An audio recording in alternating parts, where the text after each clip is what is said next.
Hello my fellow weirdos, it's me, Marie. Welcome back to my channel. For today's video we have a book haul. It's like my best favourite thing ever is buying lots of books and then feeling all guilty not being able to read them.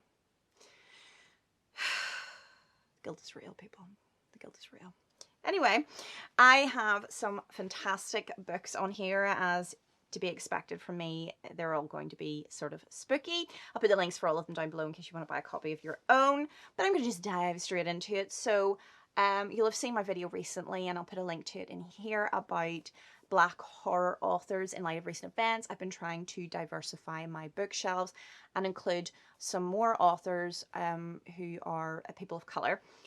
So I practice what I preach, people. So the list that I gave you in that video, I've bought a load of the books and I plan on buying the rest next month. Couldn't afford them all in one go, unfortunately. So first up is White is for Witching by Helen Oyeyemi. I'm so sorry if I pronounced that wrong. It says, the mazy house on the cliffs near Dover has been home to generations of Silver women, and it never lets them go. Reeling from the sudden death of her mother, Lily, Miranda Silver is newly resident, young and bright and vulnerable. In this place where apples grow in the depths of winter and secret floors are revealed in the night, she starts to eat chalk and to hear voices. As slowly she too begins to disappear, her twin brother Elliot and her best friend Orr are left asking, where is Miranda? But only the house has the answer, and in this spine-tingling tale of magic and memory, the house isn't telling. I'm such a sucker for like a haunted house trope. Give it to me all day long. That sounded dodgy, but I meant that. I meant haunted houses. I love me a haunted house, a possessed house. Oh, marvellous. Very excited for this one. Next, we have a book that was kindly sent to me by the author. It is called Doom Cabaret by John McNee. Kudos on this particular cover. Love it. It says, this is the stage, these are the players. A young woman's sexual appetites prove too powerful to be undone by death. Hedonistic clubbers covet a growth that warps flesh rather than the mind. A wealthy cannibal encounters a meal too beautiful to be eaten. I've read that. The lullaby man ushers another eager victim into his clockwork lair.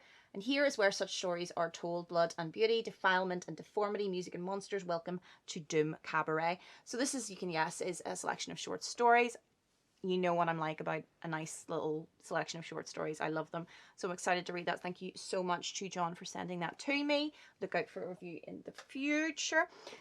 Next up, we have another of my purchases from the Black horror authors. This is the Ballad of Black Tom by Victor LaValle. Let me read you your little blurb. People move to New York looking for magic, and nothing will convince them it isn't there. Charles Thomas Tester hustles to put food on the table to keep the roof over his father's head. From Harlem to Flushing Meadows to Red Hook, he knows what magic a suit can cast, the invisibility a guitar case can provide, and the curse written on his skin that attracts the eyes of wealthy white folks and their cops. But when he delivers an occult book to a reclusive sorceress in the heart of Queens, Tom opens a door to a deeper realm of magic and earns the attention of things best left sleeping. A storm that might swallow the world is building in Brooklyn. Will Black Tom live to see it break? This really, I was attracted to this mainly because of the Lovecraftian vibes of it. The creatures that sort of are the threat in this are kind of the old ones, the old gods. So it's all kind of Cthulhu sort of inspired. So I'm very excited to read that, because who's not a fan of Lovecraft, right? Another off that particular list is Fledgling by Octavia E. Butler. Shori is a mystery. Found alone in the woods, she appears to be a little black girl with traumatic amnesia and near-fatal wounds, but Shori is a 53-year-old vampire with a ravenous hunger for blood, the lost child of an ancient species of near-immortals who live in dark symbiosis with humanity. Genetically modified to be able to walk in daylight, Shori now becomes the target of a vast plot to destroy her own kind, and in the final apocalyptic battle, her survival will depend on whether all humans are bigots or all bigots are humans. Vampires, sold. That's pretty much my attitude to books. Another one that I got sent very kindly from the author. I kept it like this because I just wanted to show you guys, like, how cute is the little ribbon that it came with? Isn't that so cute? Okay. I'm just going to open this up.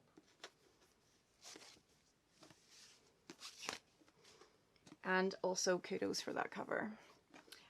So this is called Roseneath by Dana McSwain. Georgia Pritchard's dream house is a dead child in the attic and a monster in the basement, but she can't tell her husband because she's not sure it's really him anymore. Dun dun dun. Don't look down. My distended belly is still there. Carpet still damp and red under my feet, but there's no crying, no wriggling fingers, no pudgy cheeks to pinch, no rosy toes to play with. Instead, only the memory of her tiny unmoving fingers, her soft pallid skin, her diminutive corpse lying on that carpet, wet and cold. Georgia and Nathan Pritchard struggle to begin a new life after a miscarriage forces them to make some difficult decisions about their relationship.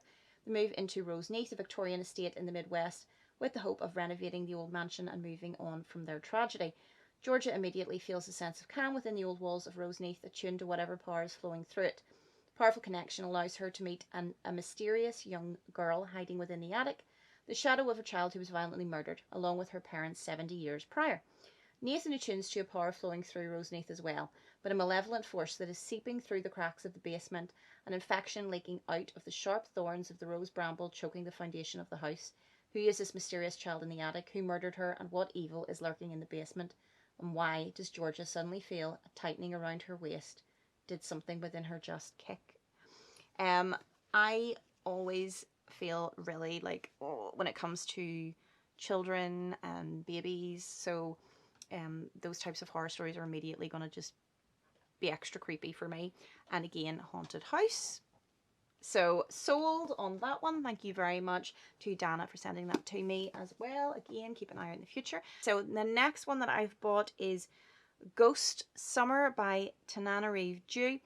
I'd never actually read anything by this author before. You'll know her name from that list about black horror authors, although this wasn't the particular book that I had picked out, but it is part of a read-along being run by Mother Horror on Instagram. This is a collection of short stories all sort of centered around the summer, and I'm almost through it, and I'm completely in love with her writing. I am genuinely gutted that I didn't know about this author before, and I'll be reading everything by her. So yeah, really, really in love with that particular book. There will be a big deep dive review when I'm done. Finally, I got sent another one for free. This was part of a blog tour that I'm doing for the Right Reads on Twitter. It's called Crossing in Time by D.L.Orton, and it's kind of a science fiction book about time travel, love, surviving across time.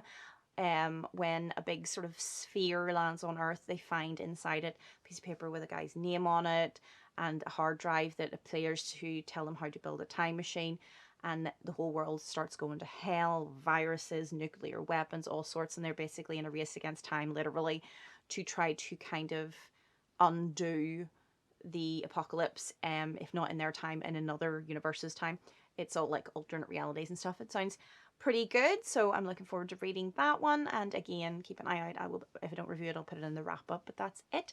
That's all the books that I got. For 1 month, that's probably more than I should have bought, but I have a slight addiction, and I would have bought more if I had the money, frankly. I'm kind of like, sometimes I'm like, should I eat or should I buy the book? Eat book, not eat book.